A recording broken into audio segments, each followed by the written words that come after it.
À tous, bienvenue au niveau de cet nouvel épisode de la série Swift Academy. Nous continuons au niveau de cette 16e épisode avec notre ADSL qui nous permet de manipuler d'une façon assez déclarative tout ce qui est chaîne de caractères et de formater en utilisant ce qu'on appelle les NS Attributed String.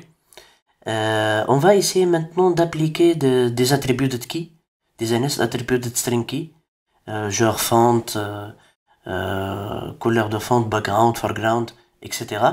On va commencer par essayer d'appliquer ces attributs à la fois sur toute la chaîne exemple, ensuite de spécifier pour chaque élément comment, des keys assez spécifiques ou bien une mise en forme assez spécifique en utilisant à la fois par exemple la fonte et la couleur de foreground. On peut partir sur ça. Et du coup, on va commencer par la création d'une fonte en utilisant l'UI font.system avec une taille par exemple 18. Et on va définir des attributs de type NS attributed string .key. C'est un dictionnaire qui contient deux choses, la clé et la valeur. Du coup, ici, on va définir les valeurs.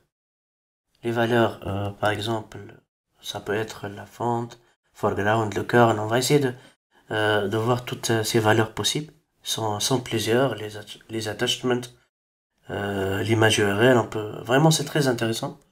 Là, on va commencer par le font, que ça sera notre font. Et peut-être un foreground color. Foreground. Un point foreground.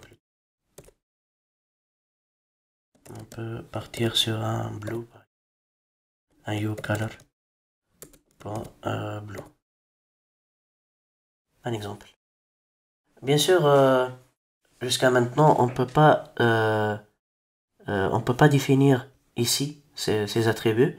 Alors, il faut trouver une solution pour passer ces informations au moment qu'on convertit, c'est-à-dire qu'on aura au niveau de notre fonction convert l'ensemble des attributs de string qu'on peut passer ici, et du coup on peut penser que notre dictionnaire sera un paramètre de la fonction de protocole convert, c'est-à-dire qu'on aura ici une transformation de convert afin de supporter ici un ensemble d'attributs qui sont, on peut les passer. Bien sûr, ça va nécessiter toute une petite transformation au niveau de notre code, mais c'est pas un truc trop méchant. On va le faire de façon rapide.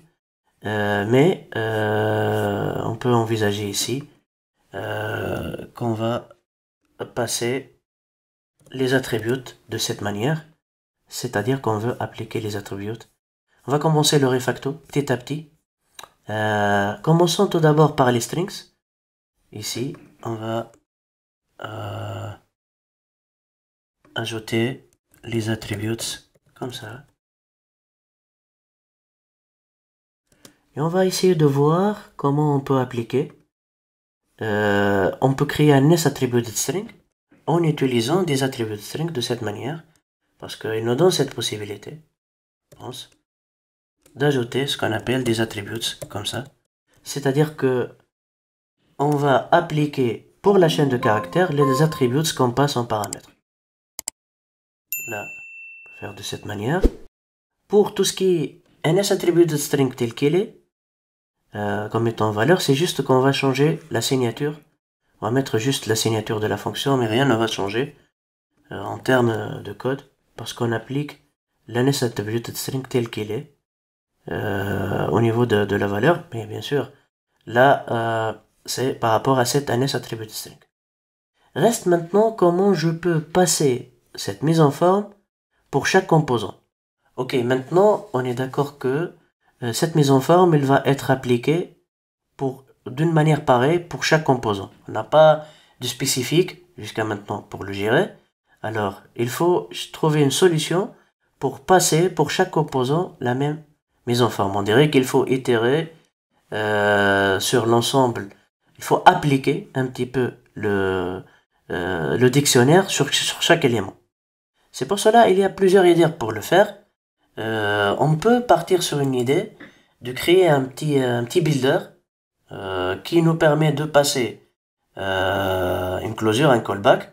Et ce callback, on va l'appliquer, on va prendre les entries ici et appliquer pour chaque composant la valeur des attributs qu'on va entrer. Alors, l'idée, c'est simple, on va partir sur une structure qu'on va appeler builder. Ce builder, aussi, il respecte le protocole string convertible. Et son rôle, c'est de l'implémenter. Son rôle, c'est de l'implémenter, on va l'implémenter, pas de souci. Et lorsqu'on l'implémente, on va essayer de prendre l'attribute et de retourner une closure, un callback avec les éléments d'attribute. Et du coup, appliquer une fonction, on dirait, appliquer une fonction qu'on va appeler run. Et cette fonction run, elle prend en paramètre le NS attributed string, plutôt le NS, le dictionnaire de NS attributed string key, et va nous retourner le même résultat que ce NS attributed string. Alors, tout simplement ici, j'arrive, je dis OK, je veux appliquer run avec les attributs, comme ça. Reste maintenant, comment je vais exploiter ce builder ici.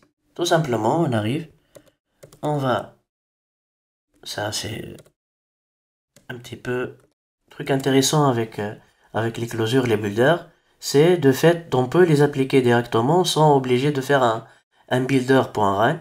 Alors on aura ici, lorsqu'on va instancier notre builder, alors on aura gratuitement l'appel du run et on va passer ici le paramètre en entrée qui est l'ensemble des attributs, comme ça, et on applique in et on va mettre pour chaque élément, les attributs qu'on reçoit. Bien sûr, la mise en forme, ça sera la même partout. Alors on aura tous les attributs, vous voyez, ils sont à taille 18 avec une couleur bleue. On peut même augmenter, c'est pas 125 plutôt, par exemple 27. Et vous voyez, mais ici la mise en forme, elle est la même. C'est-à-dire que tout, puisque on passe tout le tableau et on applique pour chaque élément, on va appliquer la mise en forme. Et du coup, l'idée, comment on peut appliquer ça, on peut faire une mise en forme spécifique pour chaque élément, faire par exemple l'Hello avec une fonte bien spécifique, un foreground, etc. Et ça sera l'objet de la prochaine épisode. Merci à vous et à très bientôt.